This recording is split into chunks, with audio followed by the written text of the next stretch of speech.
Charmaine here with another Journal with Me video. In this video, we are answering a request sent in by Alessandra. She sent through a DM on Instagram. In the next video, I would be interested in understanding the concept of layering and how you choose the elements. And that is what I will be discussing in this video.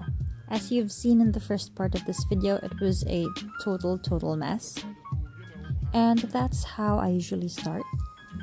When I have a theme in mind, I usually begin with a couple of things that I put together or gather together, which I think will bring that idea to life. So the key to having a very dynamic page, I think, is having different types of elements in one spread. To achieve a good bundle, you have to focus on variety, so you can do this by playing with different types of textures, so you can do this with different types of stationery. For example, in terms of stickers, you can mix and match matte washi stickers with shiny stickers as well, the ones that are glossy. You can choose this with different types of paper as well. You can have like kraft paper, which is matte, and then mix it with a semi-glossy translucent vellum paper, or you can have paper with gold foil on them. So play with different textures through your choice of stationery. Also, this next one is tricky: variety by color. So you want different shades of your color scheme. So for example, you're wanting a neutral set of colors, so pink and beiges. You just don't stick to pink. You have to mix it in with other colors like maybe light brown or light gray, just to complement that one color. Don't be afraid to add in deeper colors, especially if you're working with lighter pages, because this variety in color, this different in shades, will add depth to your page. But overall, what's important is to have the eye for cohesiveness. You can have so much variety on one page that you would end up having a page that doesn't work together. So the right balance, I think, for me personally, is having variety and cohesiveness at the exact same time. Now let's actually talk about layering. My first tip is to keep an eye for features of interest. So for example, on this piece of collage ephemera that I have, the feature of interest for me is that honeybee detail. So when layering, I do everything that I can to ensure that it doesn't get covered up. So in the elements that you choose, make sure to find the stuff that interests you. It could be as simple as that flower detail on a washi tape, pretty words on book paper. With all your might, protect these features of interest at all costs.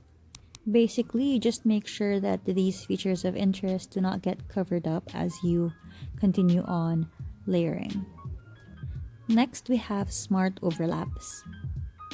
So I think, personally, I need to approach the whole layering thing with presence of mind.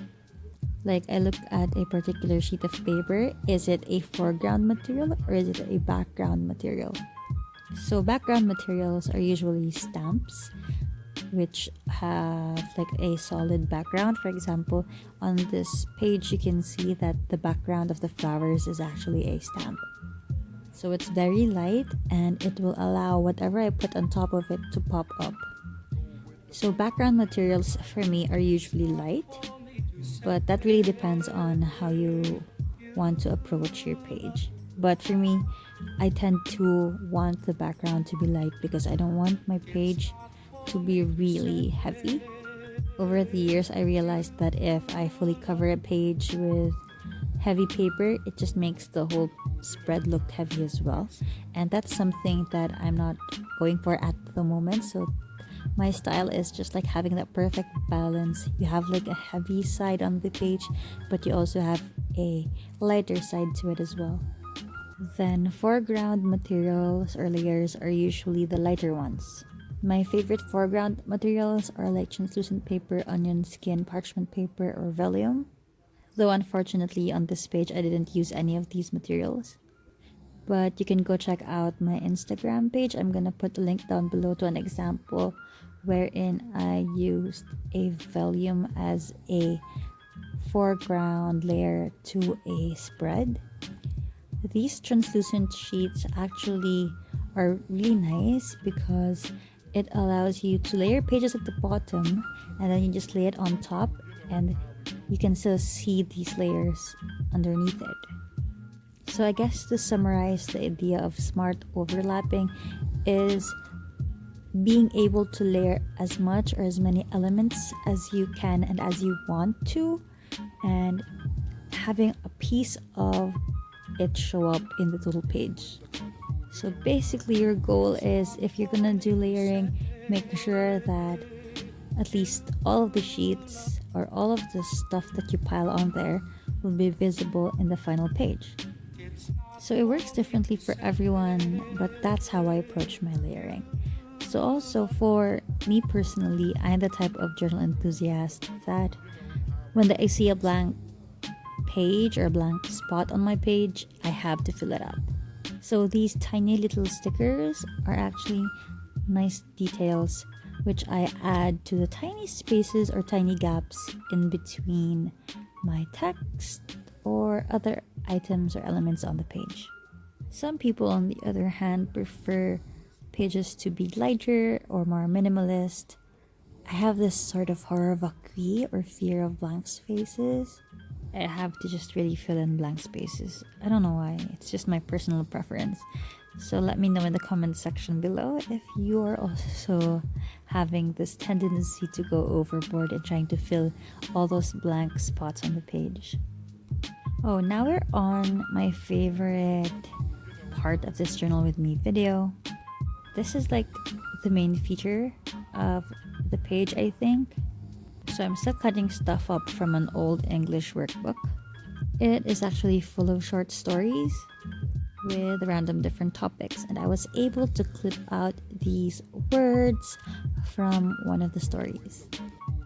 She dreamed, she daydreamed, she was a simple person. She burned with desire. She was one of those pretty and charming women.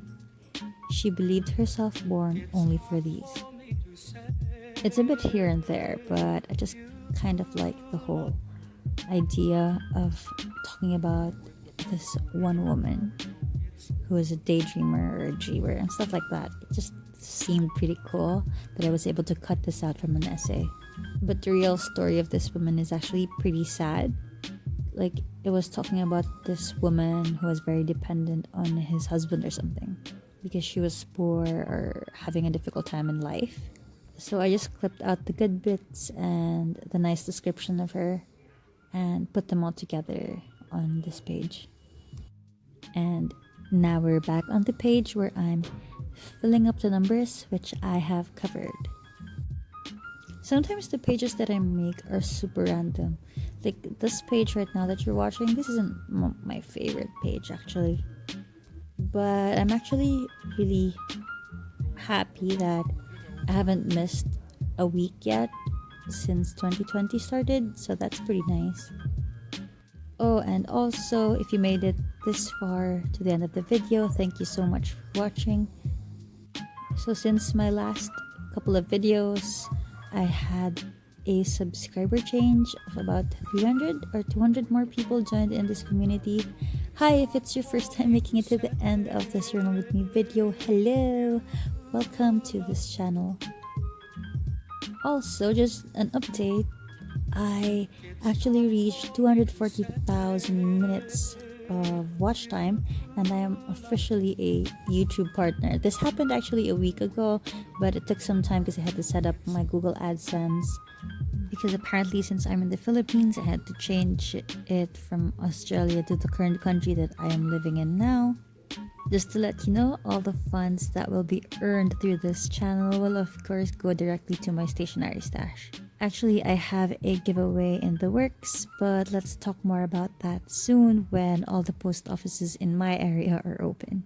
So don't forget to click subscribe if you haven't yet and turn on notifications. I'm also on Instagram as well. I would love to see you there too. So that's it for now, guys. I'll see you in the next video. Stay safe and keep well. Bye!